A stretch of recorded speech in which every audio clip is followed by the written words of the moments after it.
Duduk perkara polisi mencuri batu bata milik warga, kini diperiksa Propam.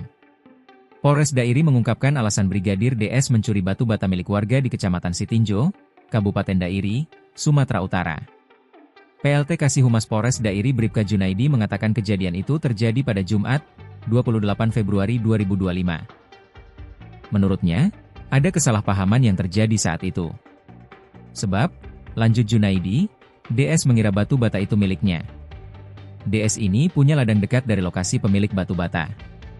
Terus awalnya, pekerjanya yang mengambil batu bata itu, kata Junaidi kepada Kompas.com melalui saluran telepon pada Minggu, 3 Maret 2025. Terus DS mengira itu batu batanya, makanya dibawa. Rupanya bukan. Nah, salahnya dia, batu bata itu di ladang warga itu. Makanya ini ada selisih paham, sambungnya. Junaidi pun menyampaikan, kedua belah pihak telah dipertemukan dan menyelesaikan persoalan itu secara kekeluargaan. Ia menyebutkan, dalam proses perdamaian itu juga diketahui bahwa DS akan mengembalikan barang hasil curiannya tersebut kepada pihak korban. Keduanya sudah berdamai dan barang hasil curian tersebut akan dikembalikan oleh DS kepada pihak korban, tutupnya. Perlu diketahui, video DS mencuri batu bata itu viral di media sosial. Video berdurasi singkat itu diunggah oleh salah satu akun warga di Facebook.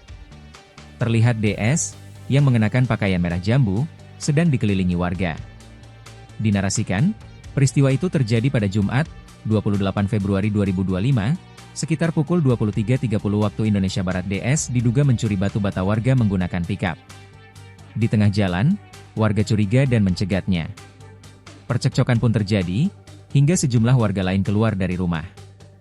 Beruntung, ada warga yang mengenali DS sebagai polisi. Tak lama, warga menelepon polisi dan memberitahu perbuatan DS.